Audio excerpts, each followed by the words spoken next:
presidente de la Fundación Universitaria Española, don Antonio Garrigues y Díaz Cañabate, y en el mío propio, Amancio Lavandeira, como director del Seminario Menéndez Pelayo de esta fundación, les doy la bienvenida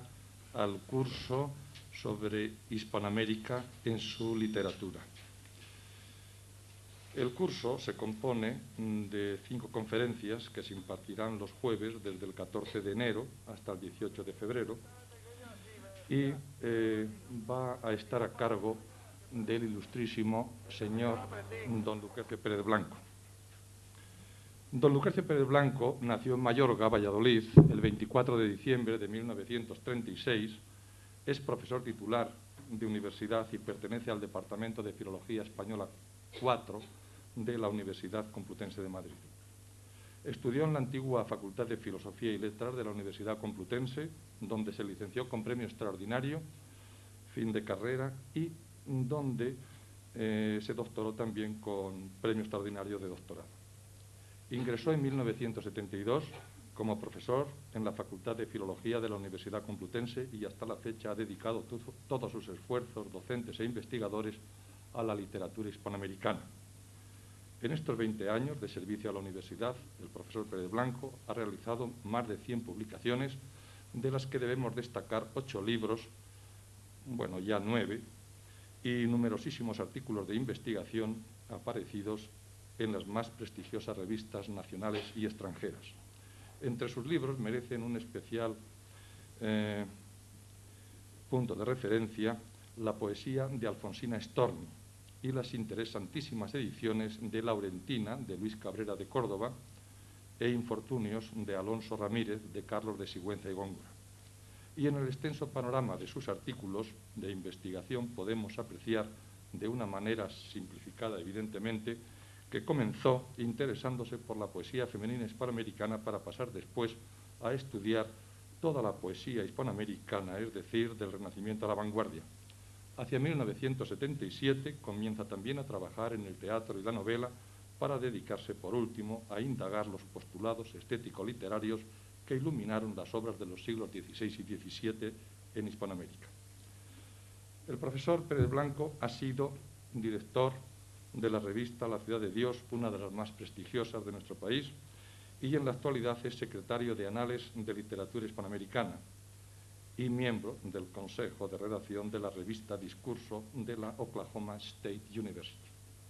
Ha asistido a numerosos congresos, tanto nacionales como internacionales,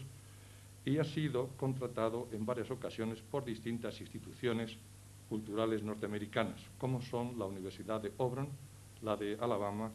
y el Monterrey Institute. Por último, debo señalar que el profesor Pérez Blanco es un excelente poeta, como lo demuestran sus 4 libros de poemas y las numerosas poesías sueltas publicadas en más de 50 revistas, tanto españolas como extranjeras. Antes de darle la palabra al ilustrísimo señor don Lucrecio Pérez Blanco, quiero hacer una nota preliminar acerca de los certificados del anterior curso sobre el Mester de Clerecía, que el próximo jueves tendrán aquí en la portería de esta fundación, y aquellos que no lo recojan el jueves se les será enviado el viernes sin falta por correo. Nada más, y cedo la palabra a don Lucrecio Pérez Blanco. Cuando usted quiera, profesor Pérez Blanco.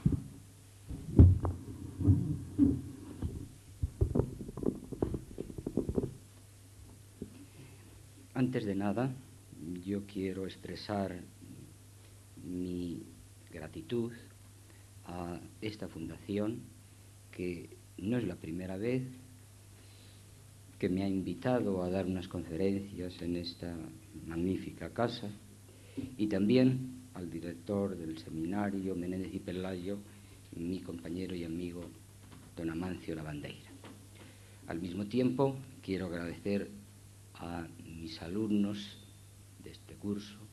alumnos de cursos pasados, la asistencia a estas conferencias, así como también a otras personas que veo están presentes en esta sala. Y después de esto vamos a comenzar con la primera conferencia de este ciclo, que se refiere a un gran autor español que se asienta en el virreinato de Nueva España, Bernardo de Balbuena. Como del título de la conferencia se desprende, pretendo exponer la contribución del escritor manchego mexicano Bernardo de Balbuena a la literatura que surge en Hispanoamérica en el siglo del reposo, de la estabilidad, del aprecio a lo conquistado, así como también precisar las consecuencias que posiblemente se derivaron de la aportación bernardina para la creación literaria hispanoamericana en el momento en el que en el nuevo continente un hombre nuevo, frente a una naturaleza peculiar, busca la propia identidad y el propio destino. Bernardo de Balbuena nació el año 1562 en Valdepeñas, a unos 60 kilómetros poco más o menos de la capital de provincia que lo es Ciudad Real. Se afirma que fue el fruto de unos amores repentinos entre una joven valdepeñera y un hombre llegado de Nueva España, a donde había ido, como otros muchos españoles, en busca de una mejor fortuna. En la edición de la Real Academia de la Lengua, realizada en 1821, se afirma que su padre fue don Gregorio Villanueva y su madre doña Luisa de Balbuena. No sé si don Gregorio Villanueva y su madre doña Luisa de Balbuena, descendientes, dice la edición de la Academia, ambos de familias nobles y muy conocidas por haber ejercido de largo tiempo empleos honoríficos de república en la misma villa. La Academia tiene como fuente de origen para hacer esta afirmación las noticias del autor que acompañan a su Bernardo, mas otros son los nombres de sus progenitores. Al nombre de Bernardo de Balbuena responde su padre y al de Francisca de Velasco su madre. Versos encomiásticos que acompañan a la edición del siglo ponen de relieve el lugar de su nacimiento de este modo. Nació en un valle de peñas la aurora de este ingenio peregrino. De entre peñas salió, mas tan hermosa,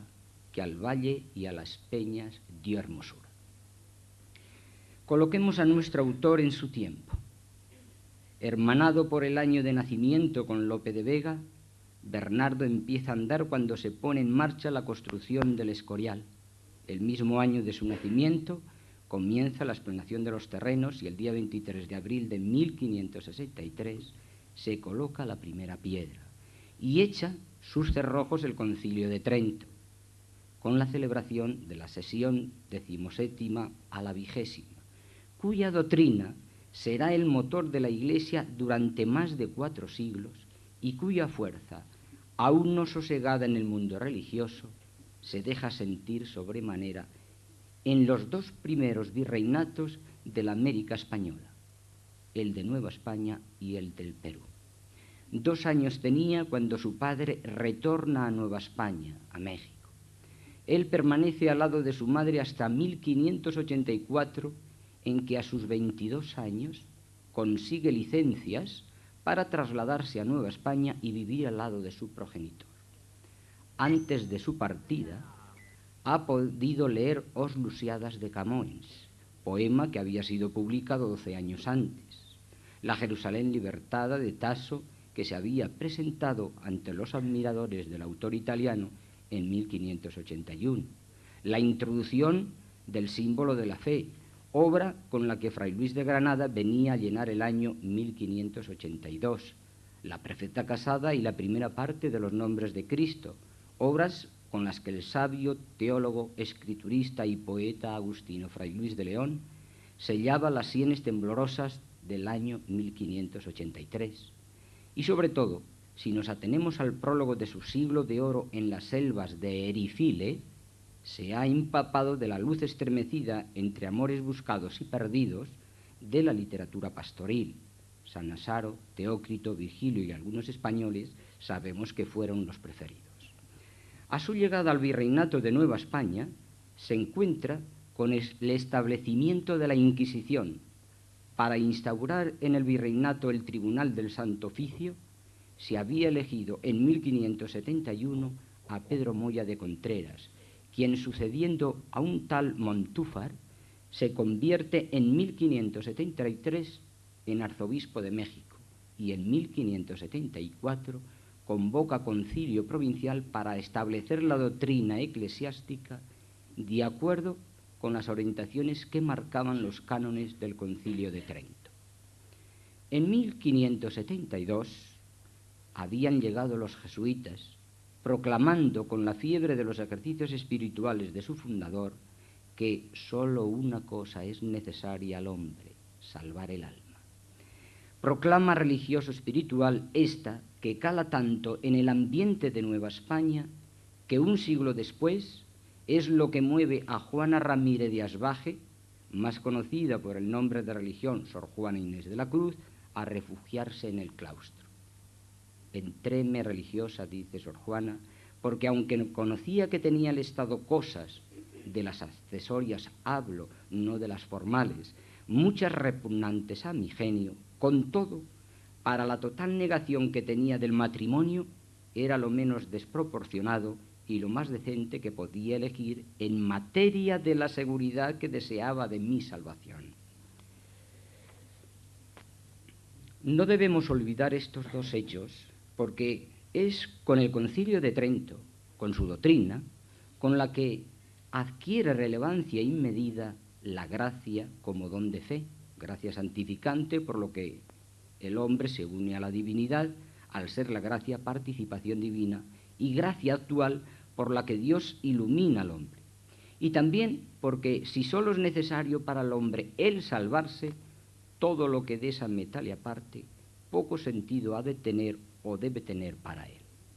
No olvidemos estos dos hechos, porque serán la estrella polar de la vida religiosa y también del arte en la Hispanoamérica del siglo XVII. Téngase esto presente y nos encontraremos con la razón que explique la honda preocupación de la mujer más grande que ha dado Hispanoamérica para acallar la angustia personal y presión social. Ya en Nueva España, el poeta manchego comienza muy pronto a dar pruebas de su buen hacer poético. En 1585 participa en dos certámenes. Uno ha sido convocado para la conmemoración del Corpus y el otro para recibir al virrey marqués de Villamanrique. En uno y en otro se ve agraciado con el premio. Los certámenes se venían potenciando desde 1575 con el objeto de dignificar a la poesía, y los resultados fueron tan fructíferos que el mismo Balbuena puede escribir después que a uno de estos certámenes concurrieron 300 poetas,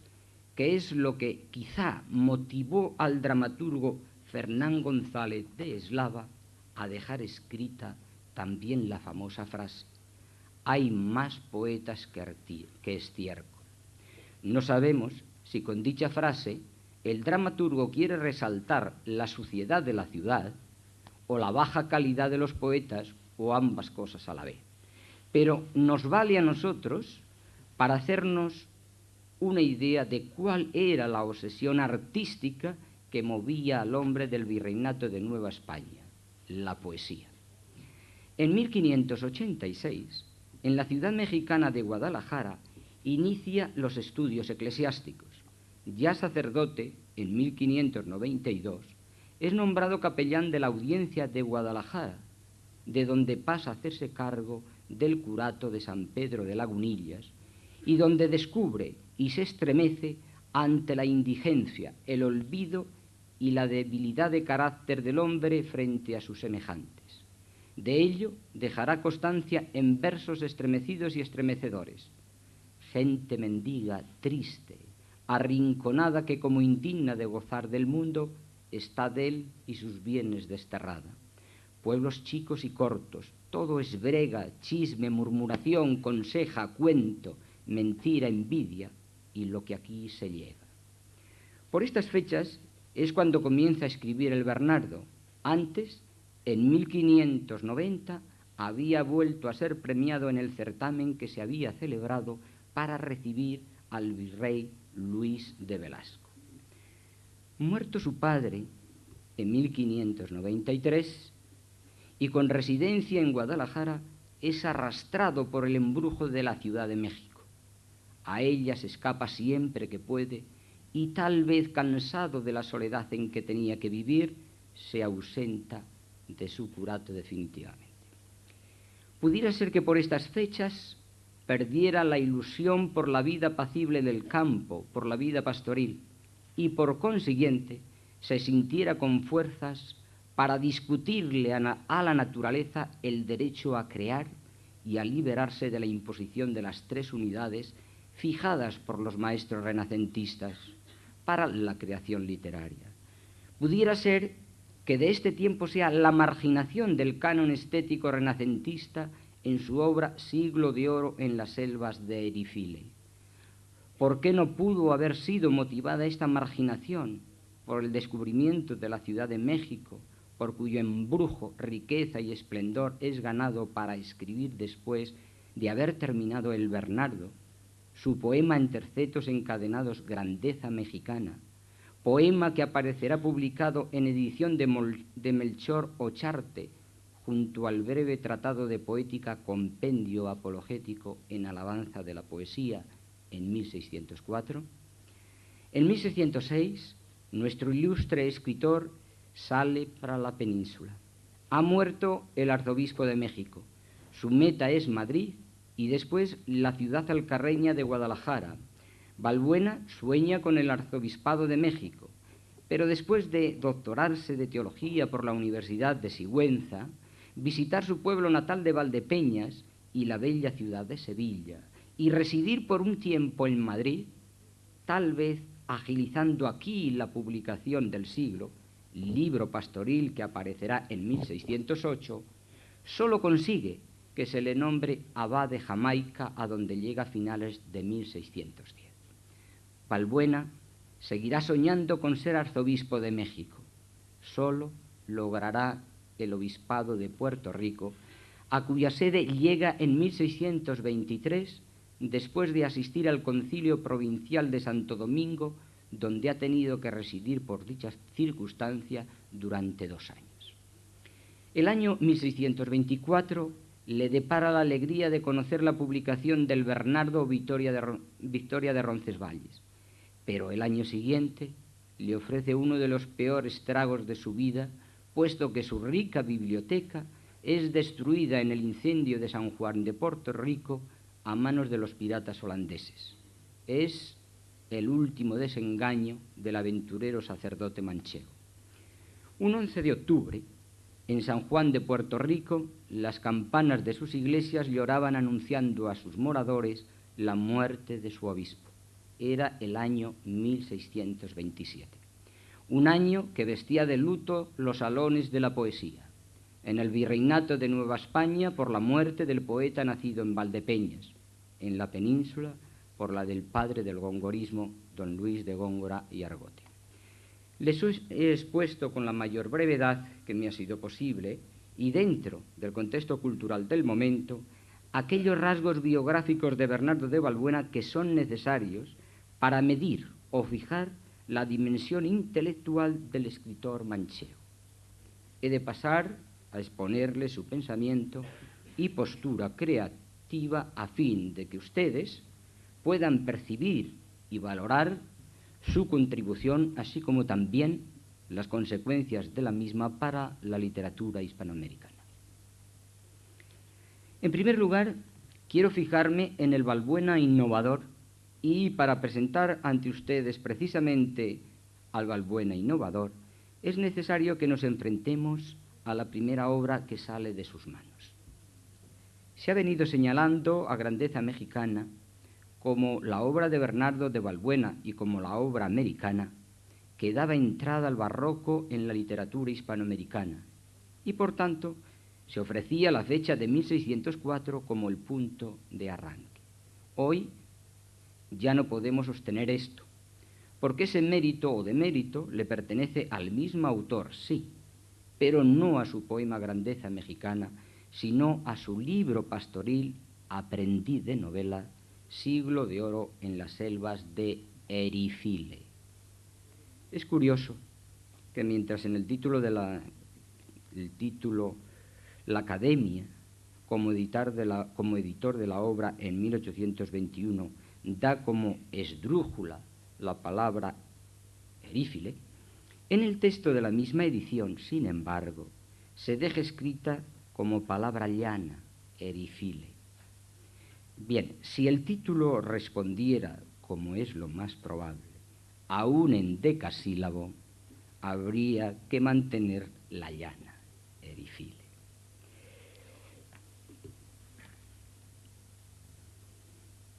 Ya me doy cuenta que he afirmado arriba que fue publicada esta obra en 1608, aprovechando su viaje a la península, pero tanto por un soneto que aparece en la laudatoria de Grandeza Mexicana, como por la fecha con que en Valladolid se registra la licencia de impresión, año 1604, otorgada por un tal Gracián Dantisco, y la doctrina que resplandece en el apologético en alabanza de la poesía, hemos de recibir esta obra, este libro pastoril, Aprendiz de Novela, como la primera obra salida de la pluma del poeta manchego mexicano.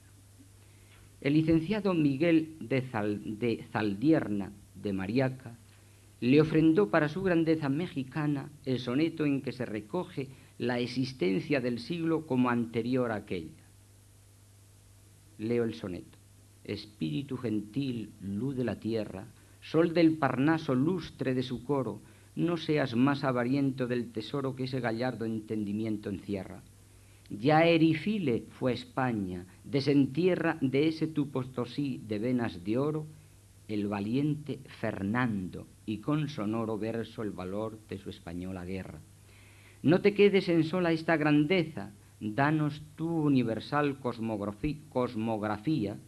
de antigüedades y primores llena, el divino cristiados, la alteza del aura, el arte nuevo de poesía, y sepa el mundo ya quién es Balbuena. Recuerdo haber comentado todo esto con un especialista y estudioso de la literatura pastoril y de esta obra. Y recuerdo que me atreví a exponerle mi tesis. Para mí, le decía yo, Siglo de Oro en las selvas de Erífile había sido escrita antes, sin duda alguna, de 1586, en que él inicia sus estudios eclesiásticos, punto de referencia obligada de la doctrina de su apologético. Pudo haber sido iniciada en la península antes de 1582, llevada con él a Nueva España y revisada para publicar bajo el esplendor de una naturaleza poderosa que contempla y que le impresiona, y enviada a la península después de darse cuenta que el ambiente cultural en el que vive no le era propicio. Y el ya emérito profesor me decía, sí, seguro, porque las obras pastoriles pertenecen a la etapa de juventud de los escritores.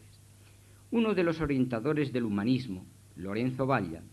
había proclamado como axioma lo siguiente: natura idem est quod Deus aucere idem. La naturaleza es lo mismo que Dios o casi lo mismo. Lo que pudiera explicarnos a nosotros esa admonición del momento de que todo escritor debía imitar a la naturaleza. Si se tiene presente la defensa de las tres unidades por parte de los clásicos y cómo se buscaron imperiosamente por los autores renacentistas, podría pensarse que lo que se pedía a los escritores era seguir a la naturaleza no en lo que ésta hacía, crear, sino en el modo como lo hacía, unificación de acción, lugar y tiempo. Con ello, evidentemente, no se reconocía como creador al escritor, sino que a él se referían como a un imitador. Bernardo de Balbuena, en su Siglo de Oro en las selvas de Erifile,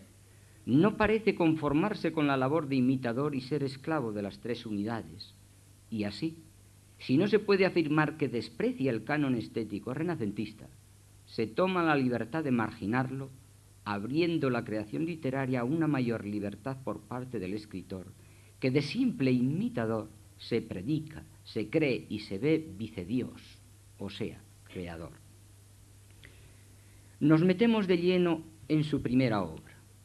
Poco aplicado encontramos a Bernardo de Balbuena en la puridad que el mundo clásico renacentista pide a todo escritor en cuanto al uso del léxico, naturalidad de la expresión de los sentimientos, sencillos y acorde a toda clase, distante de la naturalidad sintáctica, por lo que la Academia, en su edición de 1821, se quejará así: ¿de dónde pudo provenir la manía de invertir tanto la sintaxis y acaso contra la misma, ¿de dónde pudo provenir la manía de invertir tanto la sintaxis y acaso contra la misma índole de la lengua? Y menos obediente todavía en la aplicación de la simetría exigida a las composiciones poéticas, pues nuestro autor mezcla tercetos con estrofas alidadas, por lo que en la égloga tercera se pone en boca de uno de los pastores, llamado Gracildo, una llamada de atención a la simplicidad y la llaneza en estos términos. Dijo acabando de oír al que cantaba: presumidos pastores hay en estas montañas. A mi parecer, poco desdicen estos cantares de los que en otras más arriscadas se oyeron, y no sé si me pesa que ya los nuestros vayan perdiendo aquella simplicidad y llaneza de sus dorados siglos, donde sin rodeos solían decirse las cosas. Yo al menos temor tengo de los vengativos dioses, a quienes este cuidado toca, que indignados de semejantes altiveces envíen por nuestros ganados algún riguroso castigo. Este modo de hacer de Balbuena en su siglo de oro es lo que denuncia la Academia, neoclásica evidentemente, en su edición de 1821. Por lo común, los pastores que en dichas fábulas se introducen son en demasía cultos y discretos, y por consiguiente afectados. Así es que a las veces raciocinan con escolástica sutileza y en vez de expresar con naturalidad unos sentimientos sencillos correspondientes a su clase, remontándose y declamando, haciendo ostentación de una metafísica alambicada más propia de un aula que de una alquería, defecto introducido en España por algunos malos imitadores del Petrarca. No está, por desgracia, enteramente exento el siglo de oro de los indicados defectos, señaladamente a los que llama el autor canciones y asimismo en la prosa. Y ante el texto en el que el poeta manchego mexicano obligaba a afirmar a uno de sus pastores: todo lo dan las musas y todo cabe en sus dones, la Academia neoclásica replica: no, por cierto, las musas no dan facultad para hacer hablar a los pastores como a unos catedráticos escolásticos, ni caben en el género pastoril sutilezas metafísicas, y ese lenguaje del culteranismo, la ley del decoro o de la propiedad y conveniencia de los pensamientos y del lenguaje, atendida a la persona que habla, no es una ley arbitraria o convencional de los hombres, sino una ley de la naturaleza. Distante su obra del canon renacentista a nivel estilístico, por lo que en ella se patentiza la originalidad o innovación de nuestro autor. En ella adquiere singular relevancia la descripción y dentro de ésta campa por sus fueros la miniatura que embellece los utensilios de los pastores: cayado, vaso, cuchara, tenedor, cuerno, etcétera, etcétera. Miniaturas que ponen el sello de la novedad, porque, como ha señalado López Estrada, se realizan desde una perspectiva de lo menudo y artificioso o desde la perspectiva del máximo contraste e imaginación. Distante también su obra del canon renacentista por sus recursos a la proliferación incontenida e incontinente de símiles, imágenes y metáforas que se agolpan como si les faltara la luz para embellecer lo bello. Así, por ejemplo, los ojos de la amada son dos relicarios de belleza, estrellas, luceros, soles, esferas de hermosura, pomas, esmeraldas, tesoro, norte, riqueza peregrina, etc. ¿Cómo negar que estamos ante una siembra de metáforas logradas poetizando con la percepción visual y objetos de valor crematístico y artístico? La proliferación evidentemente pone la distancia entre el canon renacentista y el gusto de Balbuena. Y se estremecerá el lector cuando descubra que el poeta manchego, ensamblando la idea neoplatónica de la comunicación del amor y el mundo amoroso del caballero renacentista, le deleita con una bella imagen referida a los ojos de la amada. Ellos, los ojos, son ventanas del alcázar de la vida, vida que es amor, vida que es ella la amada, porque en ella el amor teje las enredaderas de los más profundos sentimientos, ventanas que hay que alcanzar y a través de ellas tomar posesión del corazón amado que es el alcázar. Y si con la oposición de las ideas contradictorias ha logrado la paradoja, ha roto el equilibrio de la armonía del pensamiento, también estremece al lector con imágenes que firmarían autores ya más cercanos a nosotros cuando escribe. Cloridis, tras el alba, sale sembrando los jazmines y rosas de su falda. Ya va la noche desdoblando el manto, el día placentero, bañando en luces bellas, lloviendo lumbre y gloria por el cielo.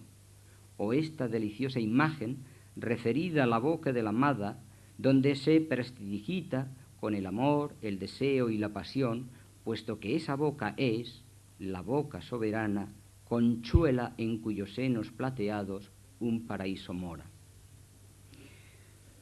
Con la elaboración de la sinestesia, nuestro poeta manchego firma la innovación y alumbra una de las conquistas de estilo que más apreciarán los que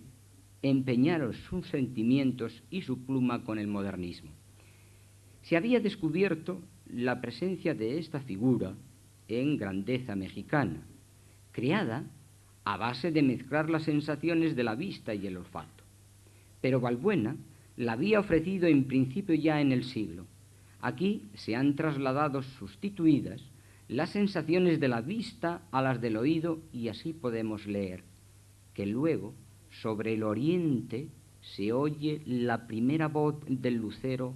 pregonando el día. La actitud innovadora que, como hemos visto, se da en los niveles del léxico, de la morfosintaxis, de la métrica y de la estilística, será superada por la que descubrimos en el nivel de pensamiento. Este nivel, como ningún otro, va a colocar entre 1580 y 1585 a Siglo de Oro y por lo mismo a su autor en los márgenes del cambio artístico que la historia perpetúa con el nombre de barroco y que es, al decir de Dámaso Alonso, la conjunción del Renacimiento y de la Edad Media. Por lo que nada tendrá de extraño que posturas suyas nos recuerden la Edad Media o el Renacimiento del que quiere distanciarse. Porque en Siglo de Oro, en las selvas de Erifile, se asienta la filosofía de la brevedad de la vida, el desengaño, la desilusión, fugacidad del tiempo, la melancolía, la fortuna variable y la constatación lastimosa de la fragilidad de la hermosura. Corrientes son frases como esta: todo tiene su fin, todo es prestado, todo pasa con la edad, que el tiempo corre, huye y no se siente, el tiempo que tras sí lleva las cosas, etcétera, etcétera. Y eres mujer, y cuanto más hermosa, más frágil. Pensamiento que servirá a la mexicana Juana Inés de la Cruz para, meditando en torno a la hermosura simbolizada por la rosa, referirse a esta y escribir uno de los versos más deliciosos por contenido y musicalidad.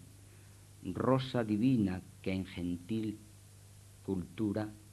y cierra el soneto, viviendo engañas y muriendo enseñas.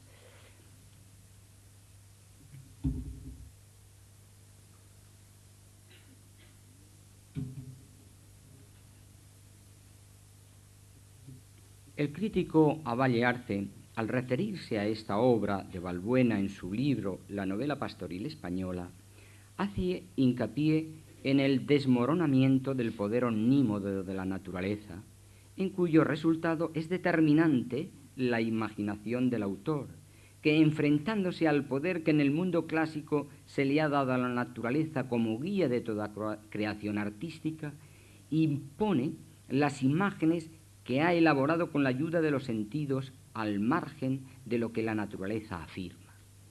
La naturaleza tangible, la naturaleza tierra americana, genera en la fantasía del hombre que vivió tierras de la Mancha fantasmagorías lejanas, muy lejanas del canon de la madre naturaleza. Gentes, serpientes, dragones, las nubes, violentan la quietud del mundo de los pastores, que sólo debían estar cercada por la inquietud del amor no correspondido, y todo lo demás debería ser paz, apacible convivencia. Hay que unir a todo lo que hemos dicho la prueba definitiva de que nuestro poeta es un innovador, la quiebra o el abandono de las tres unidades exigidas para que una obra de arte lo fuera en el palacio ebúrneo del Renacimiento: unidad de lugar, unidad de acción y unidad de tiempo. La quiebra, el abandono de esas tres unidades, son un clamor en ciertos momentos para todo aquel que pose la vista cautelosa en el libro pastoril de Balbuena. Estamos leyendo y gozamos con la vida de los pastores en la Silva de Erifile, cuya paz es salmodiada por la luz que acaricia la ribera del Guadiana, tierras de la Mancha o de Extremadura según el texto. La magia de la pluma de Balbuena nos hace seguir a una hermosa ninfa que busca refugio en una cueva. Con ella entramos y de pronto aparecemos allí donde un día Julio Verne hizo llegar a los protagonistas de su novela Viaje al centro de la Tierra, porque hasta allí nos ha llevado de la mano de la hermosa ninfa Bernardo de Balbuena. Y ya allí se nos hace contemplar la grandeza mexicana, México flotando sobre una gran laguna, cual si de una ciudad encantada se tratare, porque calles, leo, edificios, mancebos, caballos, estudios, palacios, la divina alteza de la poesía, todo resplandece. Es la adelantada visión que se objetiva con la publicación en 1604 de Grandeza Mexicana y que aquí en el siglo pone el sello de la quiebra de las unidades de acción y de lugar. La unidad de lugar se quiebra también cuando se nos obliga a acompañar a los serranos en busca de la tumba de una pastora llamada Augusta. La tranquilitas ordinis, el equilibrio naturae, es rasgado por una fiera naturaleza, violenta en su poderío. Pastores y lectores hemos de abrirnos paso en lucha contra la misma naturaleza para descubrir no la tumba renacentista, esperábamos un mausoleo o algo parecido, sino la pirámide truncada que ha sido elegida por el Creador sin duda alguna para testimoniar su culto al medio ambiente en que se adormecen los tiempos del Imperio azteca y que a nosotros nos fascina porque la pirámide es no de menor hermosura y dignidad que aquellas famosas pirámides que en otro tiempo con su majestad y grandeza asombraron al mundo, dice Balbuena. Cuando leemos el texto bernardino, vemos que la unidad de tiempo se va imponiendo en todas las églogas, mas de pronto, en una de ellas, un pastor de nombre Liranio, herido por el amor no bien correspondido de su pastora amada, en compañía de Graciolo, siente la necesidad de ganar en soledad su corazón y se entretenía cantando. El pastor, traspasando los límites marcados por la naturaleza, busca la noche porque ésta, sabemos por el narrador, hace más dulces los versos. el valor del día, de la luz como tiempo de operar de los pastores y pastoras, se marchita evidentemente ante la apreciación subjetiva del autor encarnado en el personaje. Valoremos este hecho en sus términos, porque nuestro poeta aquí está jugando con los efectos de la nocturnidad como lo hiciera cualquier romántico,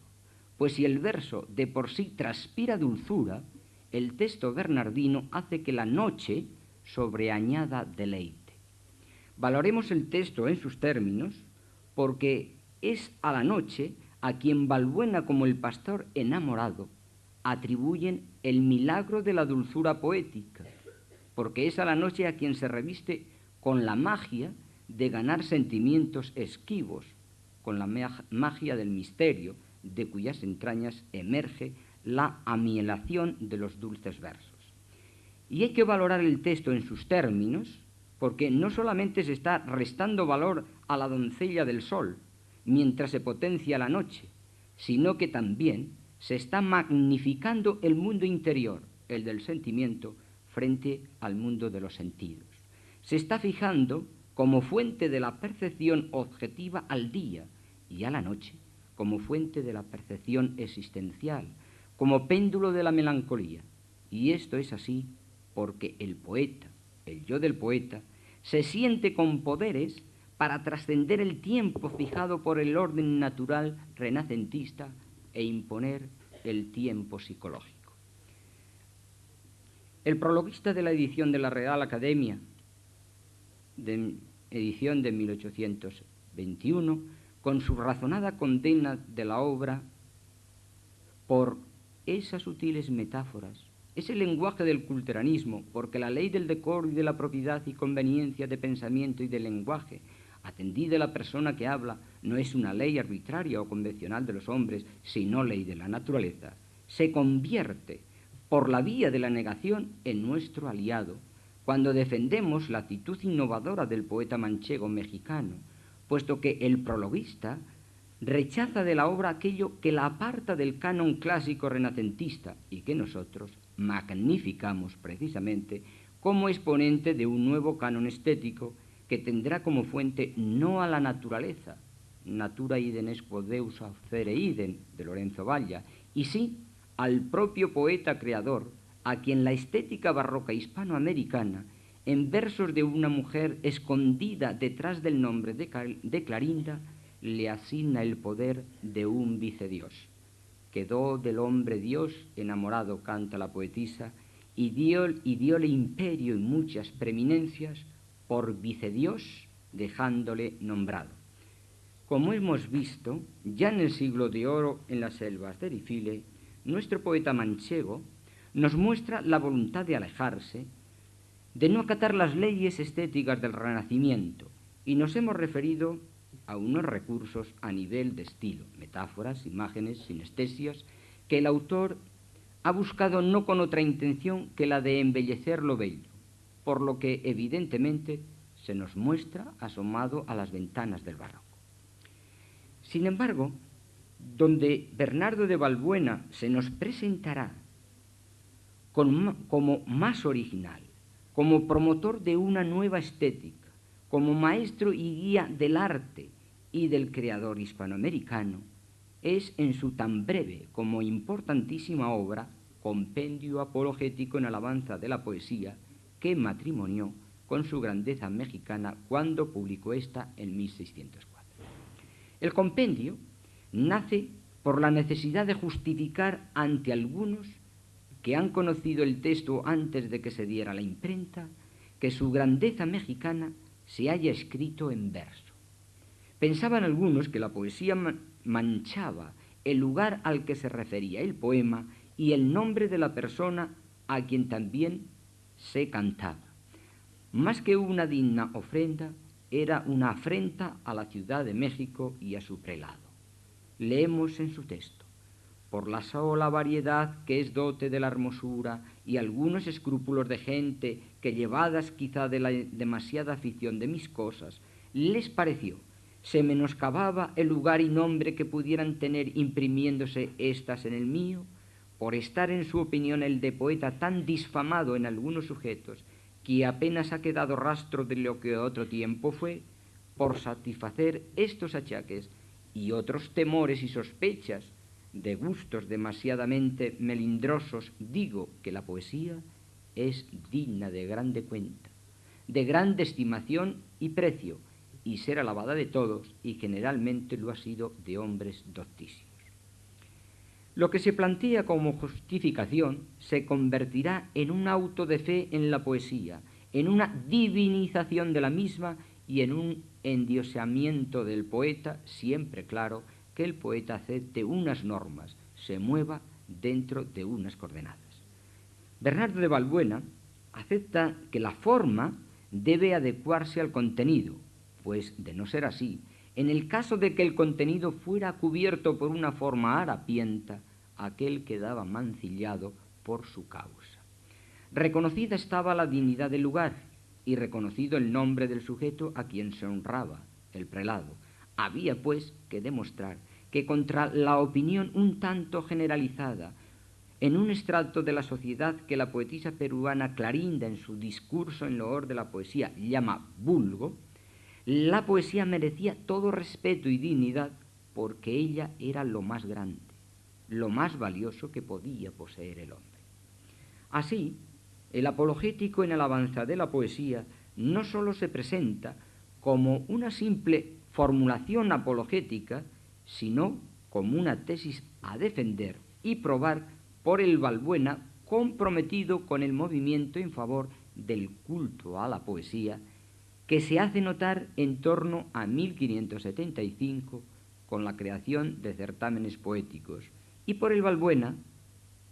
comprometido con su fe y con su estado sacerdotal. Y aún hay más. Se busca ganar para el culto de la poesía a todo aquel que sienta la necesidad de comunicar sus pensamientos y sentimientos por medio del arte literario, de aquel que quiera ser reconocido como el elegido de Dios, como santo y como sabio. Si el deseo, si el propósito de Balbuena para el mundo literario del Virreinato de Nueva España en México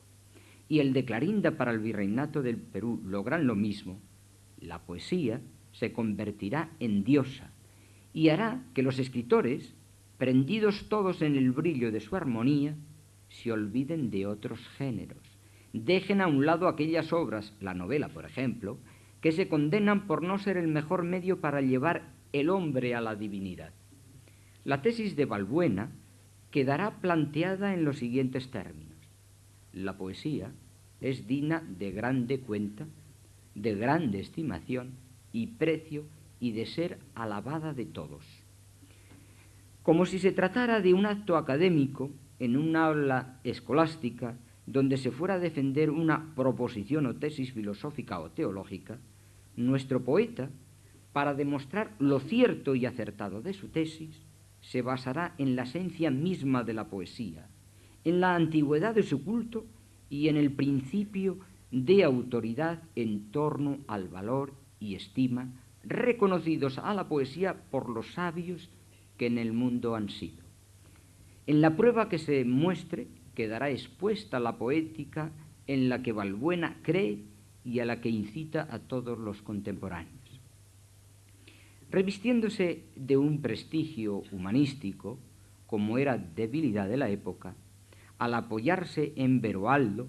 Patricio, Platón, Cicerón, Orígenes, Aristóteles, San Agustín, Macrobio, Casiodoro, Isidoro, etcétera, etcétera, etcétera, piensa que la poesía es divina invención, un impulso y reventón de un aliento y soplo divino, cierta virtud espiritual que inspira al poeta y le llena el pensamiento de una divina fuerza y vigor, ingenio altivo y sutil de un arrebatado furor, admirable filosofía que enseña la razón de vivir, las costumbres y policía y el verdadero gobierno de las cosas, nata y flor de la ciencia natural. Y junto a todas estas breves definiciones, referidas a la esencia de la poesía, encontramos otras en las que se tiene como punto de referencia el bien del que ella dimana. Así la poesía también es un dulce viento que desvanece al de mayor cordura, sabroso vino de la imaginación que moderado alegra el espíritu, regala el entendimiento, deleita la fantasía.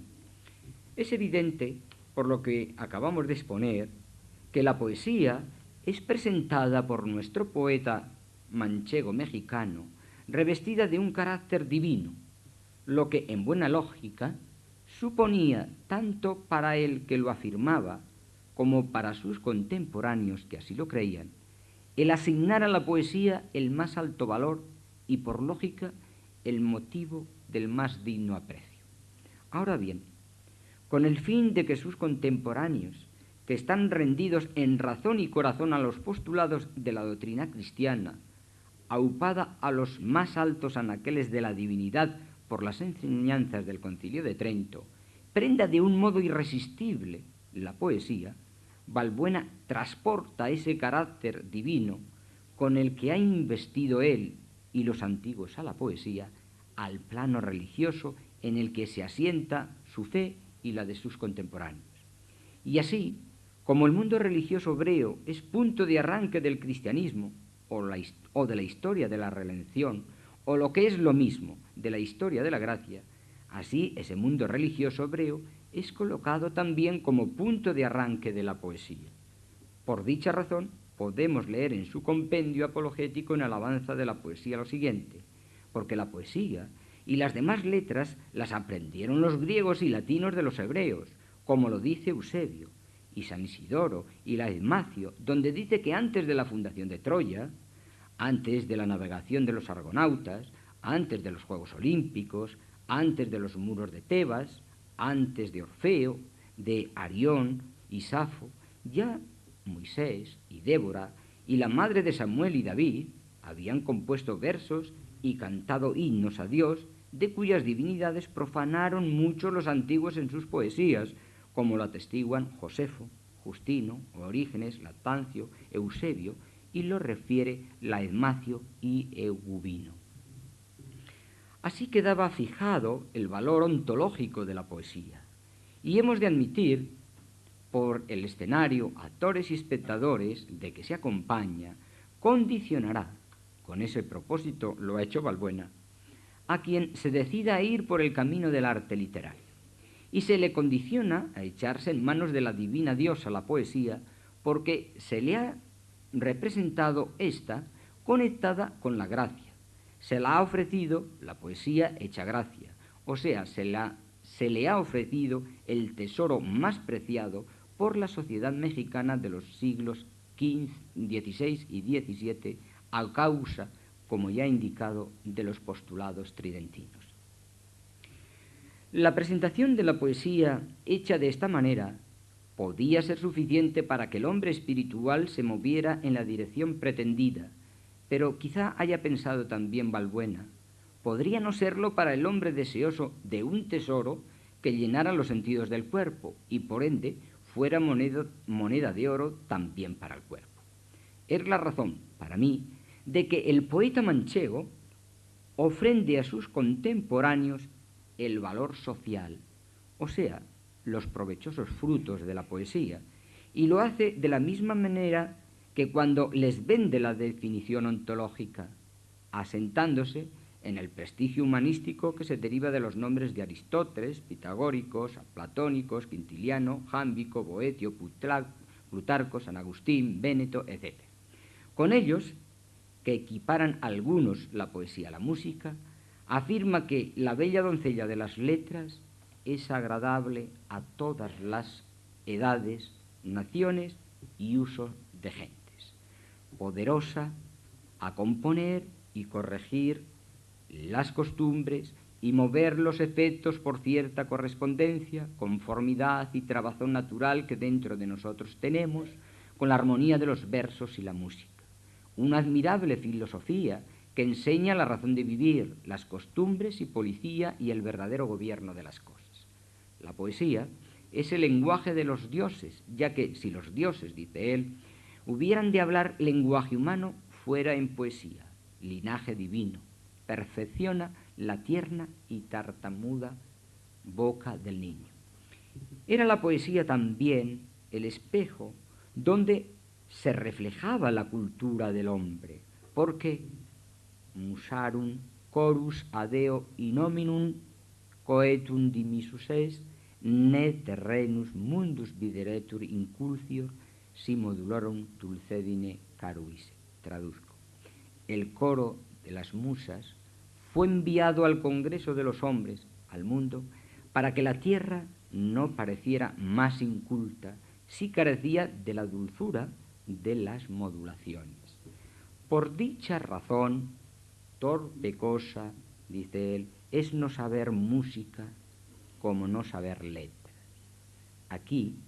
tendrá la explicación algún estudioso de la Sor Juana Inés de la Cruz, obsesionada esta mujer por el saber de su interés por la música. Es la poesía, para el escritor manchego mexicano, un sabroso vino de la imaginación, por lo que, en uso moderado, producirá un bien social. Así leeremos: alegra el espíritu, regala el entendimiento, deleita la fantasía, menoscaba la tristeza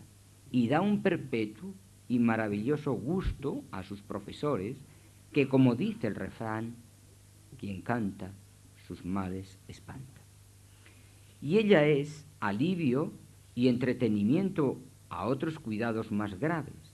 pues la bella doncella, la que se viste con la túnica blanca de la gracia, cito, consuela al afligido, al pobre le sustenta, sacude la tristeza y melarquía, los tímidos peligros ahuyenta. Para atraer a los que, conocedores del compuesto humano, se mueven por los intereses del hombre total, nuestro poeta acude a la exposición de los frutos que, derivados de la poesía, amielan el cuerpo y el espíritu. Leo: a solos los demonios, odiosa y aborrecible por ser de suyo enemigos de concierto y compostura,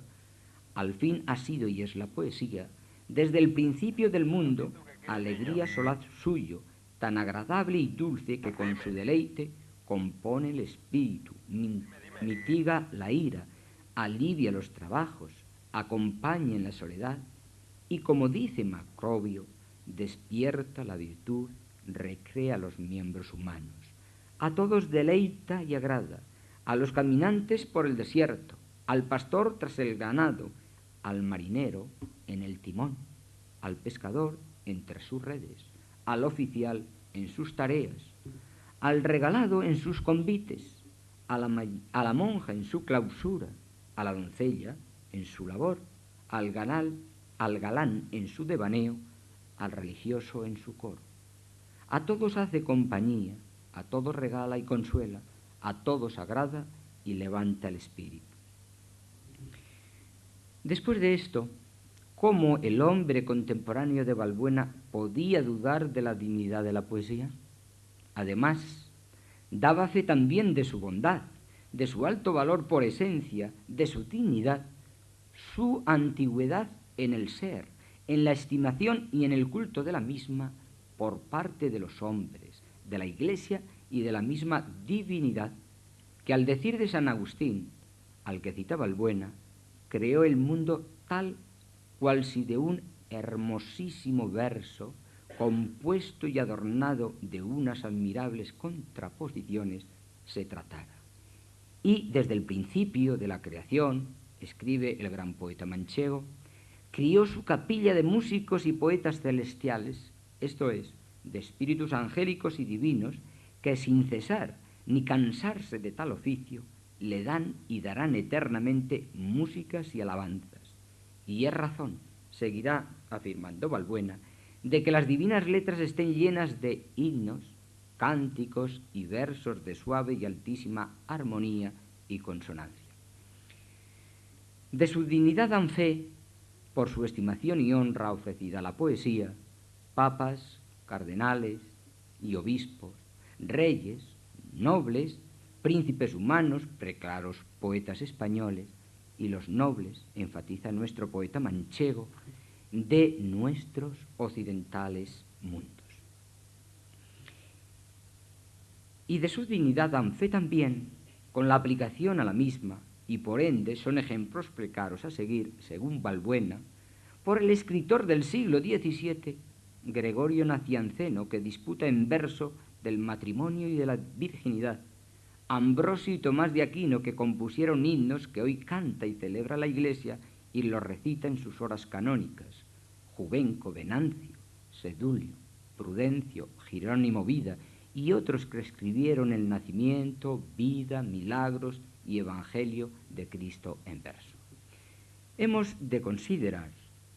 con la mayor atención la presencia de estos nombres, porque no están aquí buscando el prestigio humanístico del autor que escribe y los cita, sino por su relación con la cultura eclesiástica, por su compromiso y servicio a la fe cristiana. Están aquí para convencer a los que, impulsados al culto de la poesía, han de tenerlos como modelos a seguir y por esta la poesía al servicio de la fe. Es lo que he ido yo llamando en algunos de mis estudios sobre las poéticas hispanoamericanas teologización del arte, camino de la divinización de la poesía, para que así el hombre contemporáneo de Balbuena, que busca ante todo lo que es Dios y a Dios lleva, al menos en proclamas encendidas, locamente se enamore de la poesía y se olvide de otras maneras de comunicarse artísticamente.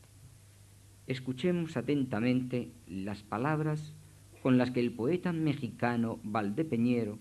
precisa o pretende afianzar su tesis en torno a la dignidad de la poesía. ¿Quién, pues, podrá tener a deshonra, meterse en cuenta y número con la nata del mundo y la honra y esmero de él? De manera que de filósofos, de teólogos, de santos, de pontífices, monarcas y reyes, y de ambos derechos civil y canónico, vemos estimada, amparada y defendida la poesía y aprobada por la ciencia noble.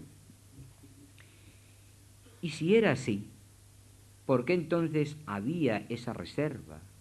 y hasta aversión a la poesía por parte de los que formaban el más bajo extracto de la sociedad? ¿Qué había que hacer en el futuro para que la poesía fuera el pan y la miel de todos? ¿Quién o quiénes eran los responsables de que el vulgo hubiera abandonado y hasta odiara la poesía? La respuesta de Balbuena es clara y contundente. No por culpa de la poesía, sino por culpa de quienes la han usado para cantar, dada su esencia divina, lo que de ella no es propio, por culpa del poeta, que se había apartado del compromiso adquirido con la divinidad. Escuchemos las palabras que se guardan en el apologético. Y si a todos los de este tiempo no ajusta y cuadra, no es culpa del arte, capacísima en sí de mil secretos y divinidades, sino de los que con flaco talento y caudal la inflaman y desacreditan, arrojándose a ella sin letras, experiencia y espíritu, y sin aquel gran caudal de ingenio y estudio que para su eminencia es necesario, enloquecidos y llevados de su antojo y furor vano, y de la ciega presunción que cada uno tiene en sí mismo de sus cosas,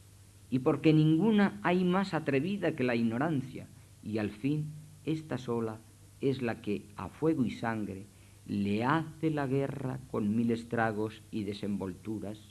humillándola con pensamientos bajos a cosas lascivas, torpes y deshonestas, a tan sin fundamento, entidad y valor, que son de todo punto indignas de la estimación humana y de que suenen y se oyan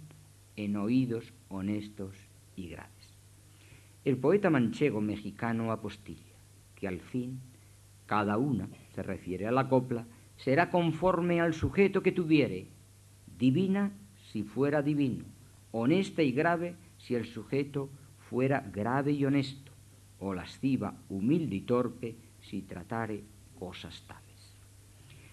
La incitación a cultivar la poesía por encima de cualquier otro género le brota a Bernardo de Balbuena envuelta en una profunda reflexión interrogante. ¿Quién, pues, podrá tener a deshonra meterse en cuenta y número con la nata del mundo y la honra y esmero de él. Expuesto esto, y como si Balbuena estuviera convencido que al escritor de su tiempo lo tiene ya ganado para la poesía, cree en la obligación de responder a las preguntas que implícitamente le vienen formuladas a su voluntario magisterio. 1. ¿Quién debe ser considerado poeta? 2. ¿Quiénes son los modelos del que ha sido elegido poeta? 3. ¿Qué tipo de poesía ha de cultivar quien descubra que ha sido elegido poeta? ¿Quién deba ser considerado poeta por los demás? Viene exigido por la presencia de unas cualidades concretas.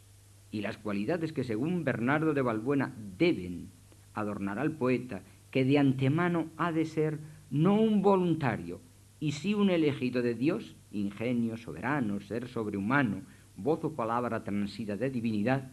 quedan resumidas en la siguiente octava real. No piense el ignorante vulgo vano que hacer una canción, medir un verso, o escribir en lenguaje limpio y terso, ya le da de poeta nombre ufano, que sólo al que es de ingenio soberano y en ser divino excede al universo, cuya voz suena a más que aliento de hombre, cuadra y no a otro la honra de este nombre. Debe también el elegido poeta aplicarse a las ciencias, llenarse de sabiduría, pues según el escritor manchego, el poeta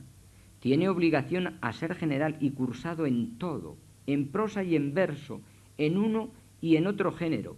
y que en todo haga y diga con eminencia y caudal, que el que ha de ser perfecto y consumado poeta tiene la obligación a tener una universal noticia y eminencia y un particular estudio y conocimiento de todas las cosas para tratar, si se ofreciere, de todas y en ninguna ir a tiento. Y para que la poesía no quede maculada, el poeta debe poseer agudeza didáctica, sentencias filosóficas, palabras y modos de hablar poéticos, memoria de jurisconsulto. En las cosas, espíritu y trabazón. En las palabras, alteza y gala.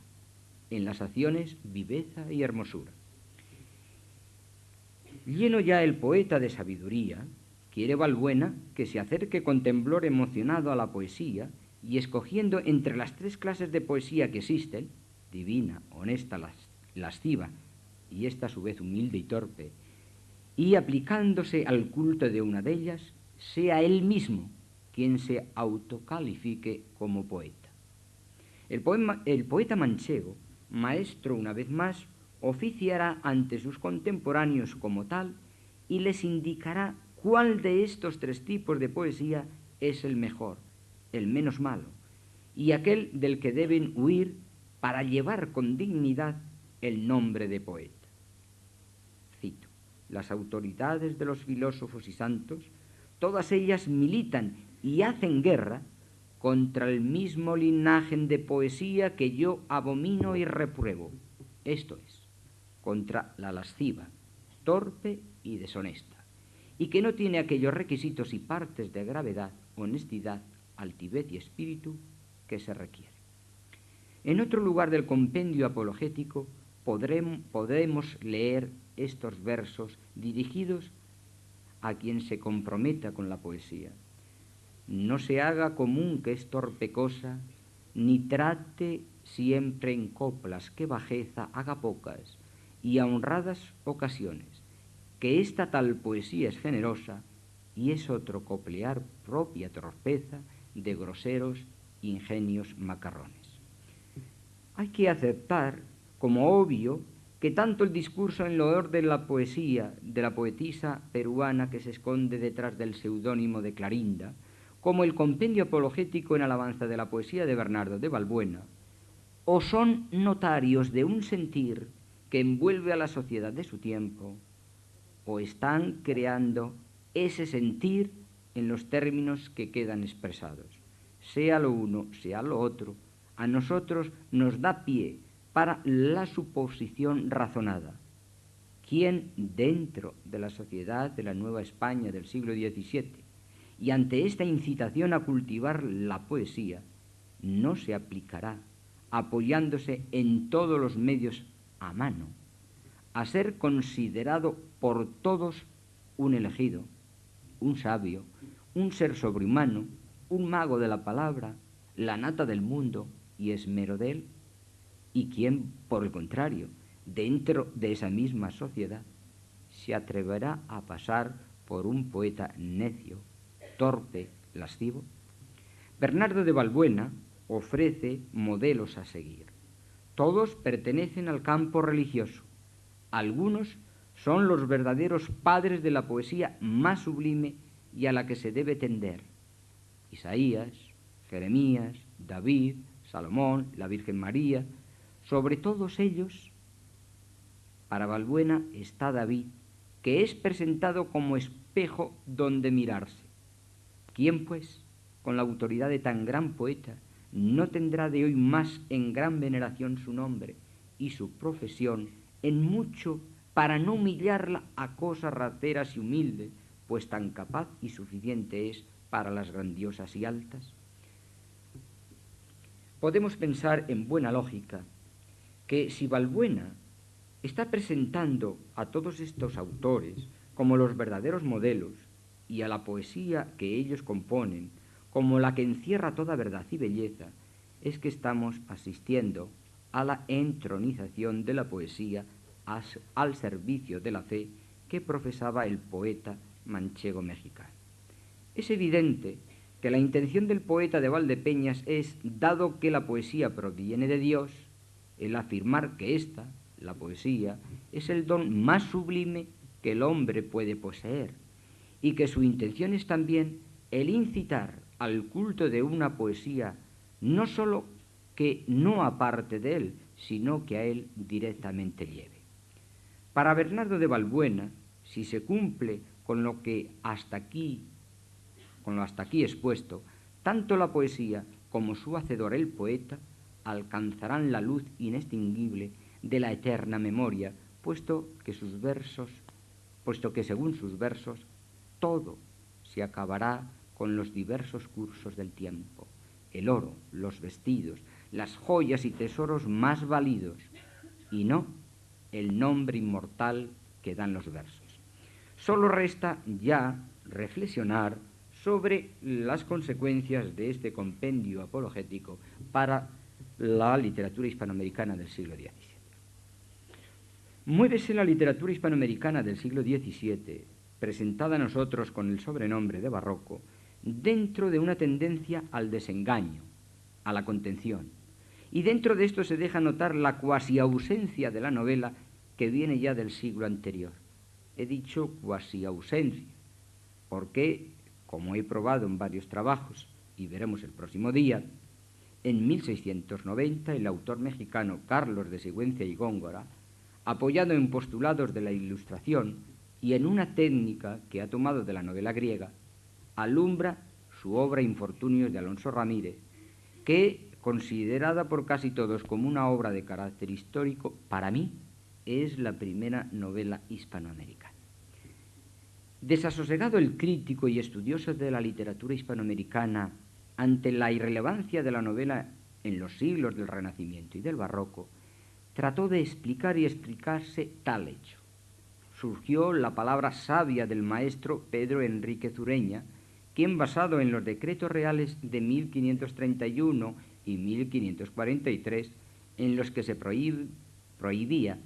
el envío de novelas desde la península al nuevo continente, defendió en primera instancia que estos decretos fueron la causa de que no se leyera novela en Hispanoamérica y, por tanto, que ni hubiera habido nadie motivado hacia dicho género, ni necesario fuera el escribirla. La afición del lector hispanoamericano al género novelesco y el envío desde la península de ingentes cantidades de ejemplares de tal género fue probada por el profesor Irving A.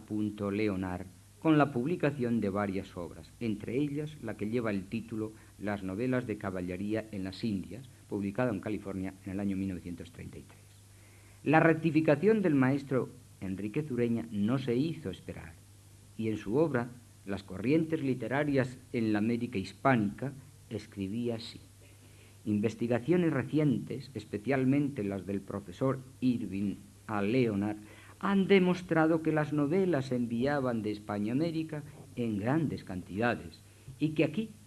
las vendían abiertamente a los libreros. No parece que tan floreciente comercio haya sido de contrabando y por lo tanto se desprende que los reales decretos de 1531 y 1543 contra la circulación de vanas y mentirosas fábulas en el Nuevo Mundo no se aplicaban ya hacia 1600.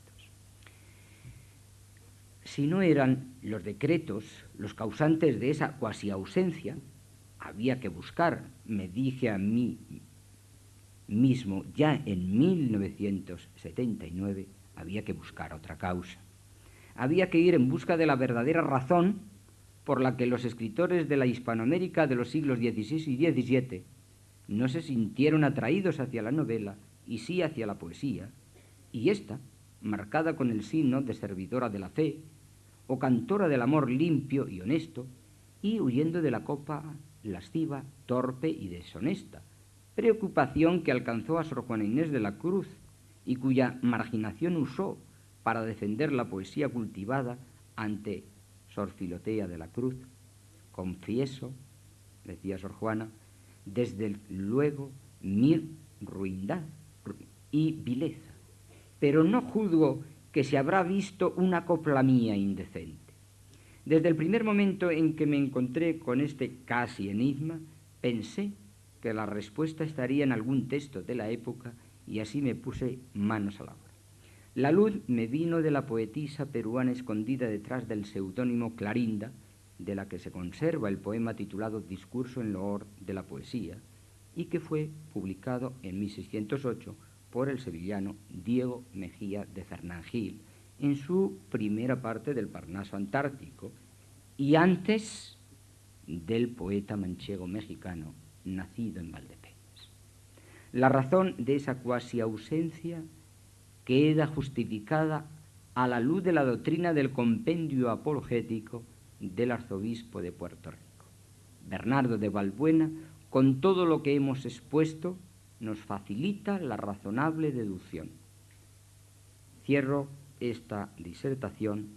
señalando algo muy importante a lo que contribuye nuestro Bernardo de Valbuena. Con su postura estética, que no es más que la suplantación de la misma por una ética o por una teología del arte, se ilumina el primer concepto de literatura dentro del universo mundo de la literatura hispanoamericana, y que se formula así: literatura es poesía, poesía es servidora de la fe. Por lo tanto, la literatura es servidora o debe estar al servicio de la fe. La tesis de Escalígero, Poesis ancilla politicae, en el barroco hispanoamericano es totalmente marginada. La política sucumbe ante el rostro de la fe. El autor, o uno de los autores culpables de ese quebranto, fue el valdepeñero Bernardo de Valbuena. Gracias.